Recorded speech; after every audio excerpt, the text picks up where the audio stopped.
BTC first semester हम लोग अब चल रहे हैं पढ़ने। बीटीसी फर्स्ट सेमेस्टर में बाल विकास एवं सीखने की प्रक्रिया पहला विषय है और ये 50 नंबर का आता है, जिसमें कि हम बाल विकास में विकास की अवस्थाएं पढ़ने जा रहे हैं। विकास की 4 अवस्थाएं होती हैं। विकास की 4 अवस्थाएं होती हैं, ये भी क्वेश्चन किया जाता है बीटीसी में। फर्स्ट 1 नंबर में आता है बाबूकैल्पी में। अब पहली अवस्था शैशवावस्था, जो कि जन्म से 5 वर्ष के बीच में होती है, शैशवावस्था। फिर दूसरी अवस्था बाल्यावस्था आती है, जो 6 वर्ष से 12 वर्ष के बीच में होती है। अगली अवस्था किशोरावस्था आती है, जो 12 से 18 के बीच में आती है। उसके बाद अगली जो अवस्था है वृद्धावस्था।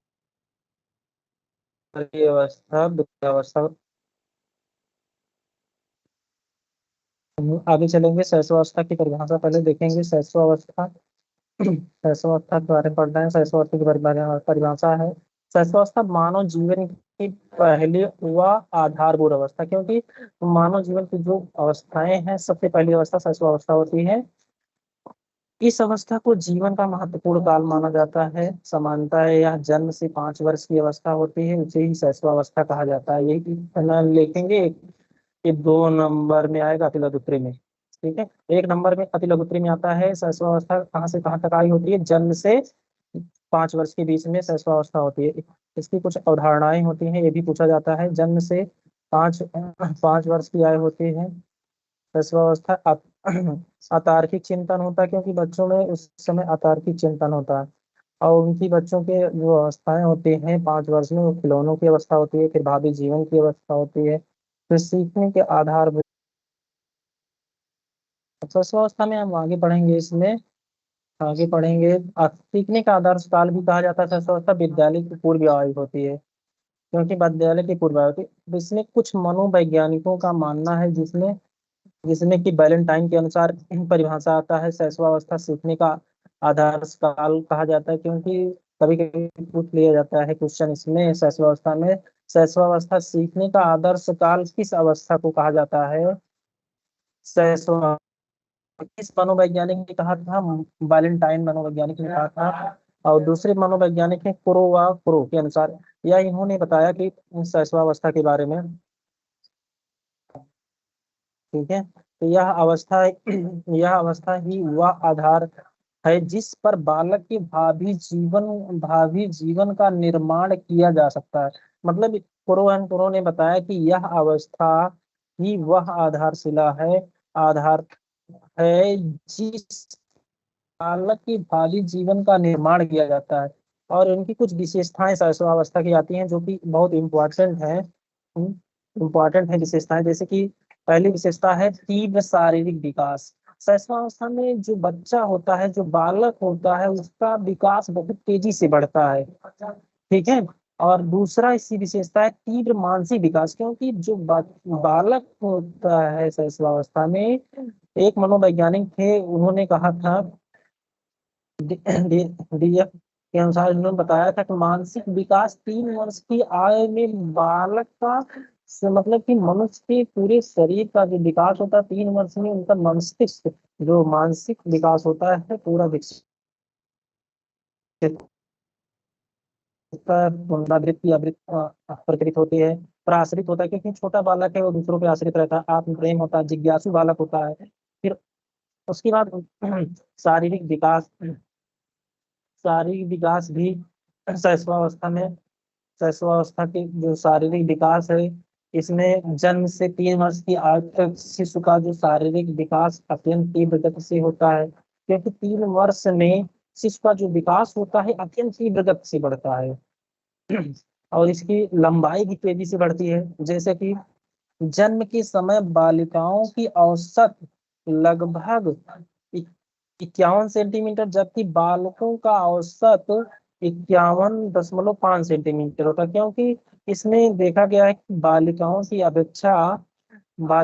अपेक्षा बालकों की लंबाई ज्यादा होती है। देखिए इसी चार्ट के अनुसार समझाया गया है। आप ऊपर देखेंगे, इसमें औसत लंबाई बताई गई है, औसत लंबाई सेंटीमीटर में बताई गई है। औसत लंबाई सेंटीमीटर में है, जिसमें बालक का है, फिर बालिका का है, फिर उनकी आयु है। जन्म के समय जब बालक का जन्म होता है उस समय 51.5 सेंटीमीटर का बालक होता है, और बालिका का जो लंबाई होती है 51 सेंटीमीटर होती है। बस ये इसमें पहले कभी कभी विकल्प में पूछता है, हमको नंबर का क्वेश्चन आता है। और तीसरा, इसमें और आगे बढ़ेंगे, 3 माह का जो बालक होता है उस 62.7 सेंटीमीटर, और बालिका 60.9 सेंटीमीटर। 6 माह का जो बालक होता है 60.9 सेंटीमीटर होता है और 64.4 सेंटीमीटर होता है। और 9 माह का बालक जो होता है 69.5 सेंटीमीटर होता है, और इधर 66.7 सेंटीमीटर होता है। 1 वर्ष का जो बालक होता है 73.9 सेंटीमीटर, बालिका का जो होता है 72.5 सेंटीमीटर। 2 वर्ष का जो बालक होता है वो 81.6 सेंटीमीटर, और 80.1 सेंटीमीटर बालिका का होता है। जब 5 वर्ष का बालक हो जाता है तो उनका जो है 102.1 सेंटीमीटर बालक का होता है, और 101 सेंटीमीटर, लगभग 101.8 सेंटीमीटर बालिका के। देखा गया है कि बालकों की अपेक्षा बालिकाओं की लंबाई धीमी बढ़ती है। उसके आगे हम लोग पढ़ेंगे वजन। बालिकाओं जब शिशु बालक होता है, जब जन्म लेता है उस समय जन्म के समय से उसका भार लगभग 3 किलो होता है, 3 किलोग्राम पूछा गया क्वेश्चन। जन्म के समय शिशु का भार कितना किलोमीटर होता है? 3 किलोग्राम होता है। और जबकि जबकि लगभग 6 माह का जब बालक होता है तब इसका जो भार होता है दो रहता है। कभी कभी ये भी कुछ गया है, बालक का भार का 2 गुना हो जाता है जब 6 माह का होता है। फिर इसमें नवजात शिशु का सिर्फ उनके शरीर की अपेक्षा बड़ा होता है। जब नवजात शिशु होता है उसमें सिर का जो शरीर का अपेक्षा सिर का भार, मतलब कि सिर जो होता है वो बड़ा होता है। और जन्म के समय मस्तिष्क का भारी भी क्वेश्चन किया गया है, बीटीसी में पूछा गया है क्वेश्चन। जन्म के समय शिशु का भार कितना होता है? 350 ग्राम होता है। ये कई बार क्वेश्चन किया गया है। अति लघुत्तरी में भी पूछा गया है, जन्म के समय शिशु का भार कितना होता है? 350 ग्राम। लघुत्तरी में भी पूछा गया है। ये पूरा विशेषताएं। इसके बाद 6 वर्ष का जब बालक होता है उसका लगभग जो भार होता है 1.25, मतलब कि 1 किलो 250 ग्राम, मतलब कि 1250 ग्राम का हो जाता है बालक। अब इसके बाद हड्डियों की बात करते हैं। ये भी क्वेश्चन किया गया है बालक में कि हड्डियां में कितनी होती है? 270 हो जाती है, क्योंकि छोटी छोटी हड्डियां होती हैं, मांसपेशियों से बनी होती हैं, इनका बहुत ज्यादा होती हैं। उसी शैशवावस्था में पूछा जाता है क्वेश्चन में हड्डियों की संख्या कितनी होती है? तो 270 होती है। जो जो कि जिनका स्वरूप छोटा, कोमल तथा लचीला होता है। बच्चा जब जन्म लेता है उस समय उनकी हड्डियां बहुत कोमल होती हैं, लचीली होती हैं। यदि विशेषता में हम लोग लिख सकते हैं। ठीक है। बीटीसी में शैशवावस्था के बारे में लगभग इनकी विशेषताएं हो गई। फिर इसके बारे में शैशवावस्था के बारे में बता दिया, उनकी शरीर, वजन, और इसके बाद औसत बता दिए गए। ये सब लिखेंगे, पूरा लिखेंगे अति लघुत्तरी में।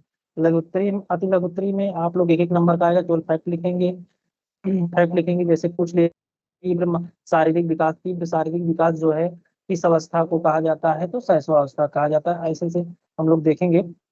और कभी कभी एक दो क्वेश्चन आ जाता है इसमें, शैशवावस्था में किसी एक मनोवैज्ञानिक की परिभाषा लिखिए, तो आप वैलेंटाइन के अनुसार एक परिभाषा लिख सकते हैं, शैशवावस्था सीखने के आदर्श काल। बस एक लाइन लिखते हैं कि 1 नंबर का होता है, क्योंकि बीटीसी में 1 2 ही नंबर के आते हैं, तो भी फैक्ट होते हैं।